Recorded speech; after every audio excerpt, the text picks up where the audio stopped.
Hey folks, welcome back. This is just a quick painting tutorial of just me painting some skinks, and this is thanks to the Western man who contacted me, left a comment about putting a tutorial up for these guys.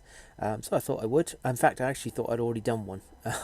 So this is just me painting the chaps up. These are the salamander herders for my 2K army.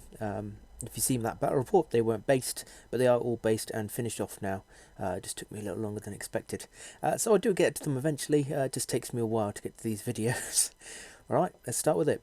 So just to let you know that mine are all based on MDF bases, which I get from war bases in the UK. I just prefer slightly narrower bases, and as you'll see later on, I blue tack my guys that I'm going to paint to cork. Cork bottle tops. You can get a bag of, I don't know, like 100 or more for quids, so it's not that expensive, and holds them while I'm painting them. So after black undercoat, I base coat them up with some turquoise. This takes a couple of coats. I use pretty much all Vallejo paints, mixture of game colour and model colour collection. Again, in the UK, for after them, I get mine from S&M stuff. That's where I buy most of my paints and bits and pieces like that. Brushes I use, it's a complete mess for brushes. For base coating and stuff, I actually buy like a big bag of cheap brushes where you get like 50 of them for a tenner. And just pick the ones that work out, synthetic brushes, that kind of thing. I've got some other cheap ones which I actually use to do detail, and then I've got some really nice ones which I think are creative models. I think they're from S&M as well, so anything painty wise I generally buy from them. Pretty reliable. Again, it's just a plug to those who, where I get my stuff from. So yeah, start with turquoise. After a black undercoat, it was just sprayed. I didn't bother going over any more detail with that because I know my colours would cover up most of that. Next up, I just take a night blue. It's got really strong pigment, and I thin it down with some water and just put a wash straight over the chap. It's a great paint, really, really strong, so it works well for a wash. So from there, I use the turquoise again and put another coat down of turquoise, and then slowly add in some ghostly grey to it, making it lighter and lighter, and just adding it to the higher points each time I put a layer down. During this, I mean, most of these are originally painted without a wet palette, but I'm using a wet palette now. For me, it's okay, it helps blending, but what it's really good for is batch painting, which I'm doing here. The paint lasts so much longer and doesn't dry out, which is fantastic. So yeah, it's just turquoise and some ghostly grey added for highlights. So next up, I get some leather brown in and paint the chest, stomach area, plus the eyes. As you may have noticed, I chose game colour because it pretty much matches the old, I don't know, 2000s Games Workshop paint range, which I like and know, and because I'm old and boring, that's kind of what I stuck with. So that was a good reason to buy into the Vallejo game colour. Next up, I highlighted the chest and eyes with some filthy brown. Again, a couple of coats to make sure you get a strong colour, and that was highlighted with some off-white.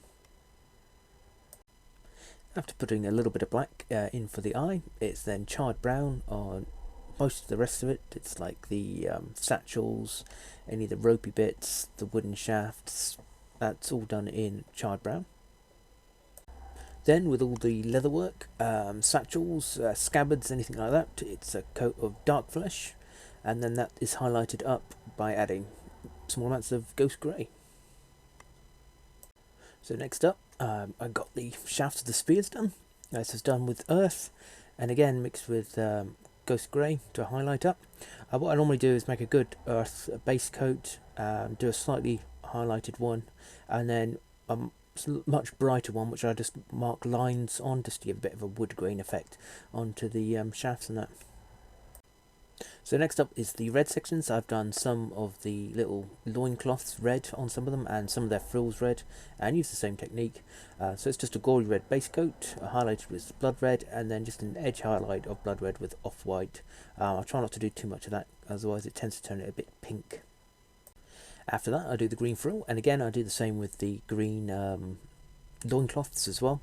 It's a thick green base, highlighted with a scorpion green, and then a final highlight just at the right tips of ghost grey mixed with scorpion green, just to make it a little less bright and a bit more pastel.